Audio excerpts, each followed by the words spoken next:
মাদক মাদক আসেনি আপনাদের দেশে, মাদক নির্মূল হবে।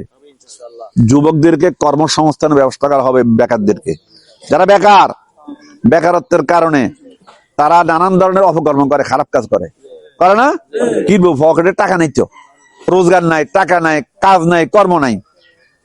এই সমস্ত যুবকদেরকে আমরা ট্রেনিং দিব, বিভিন্ন রকমের কারিগরি প্রশিক্ষণ দেব, দিয়ে তাদেরকে দেশে এবং বিদেশে কাজের ব্যবস্থা করব, কর্মসংস্থানের ব্যবস্থা করব।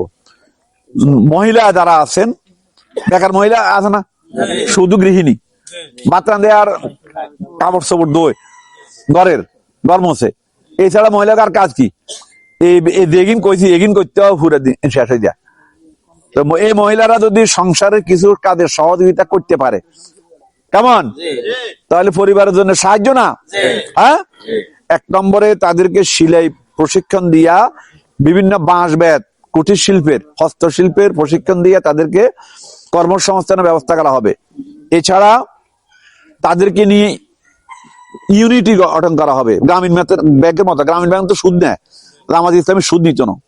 জামাত ইসলামী সরকারে গেলে সুদ থাকবে না, কেমন, কিন্তু সুদবিহীন ঋণের ব্যবস্থা করা হবে, যাতে তারা ইয়ে করতে পারে, ধান কিনি বাড়া বাঁধি স্বামীর কাছে দিতে পারে, তুমি বাজারে বেচো।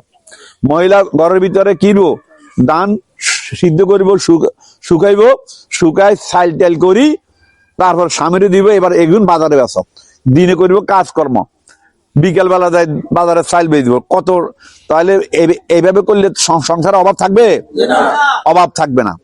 মানুষের মধ্যে যেন ন্যূনতম প্রয়োজন মানুষ পূরণ করতে পারে। যদি দেশের অভাবও থাকলো, তো সরকারের কাম কি? সরকারের কাজ কি? পোস্টারে লেখা দেশ ও দশের সেবা করার সুযোগ দিন, কিন্তু বাস্তবে সেবা হয় কার? নিজের পরিবার, আত্মীয় স্বজনের সেবা হয়।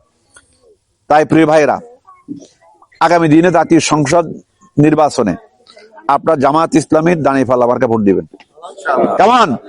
বোনেরা, মার্কা কি আপনাকে? দাঁড়িপাল্লা।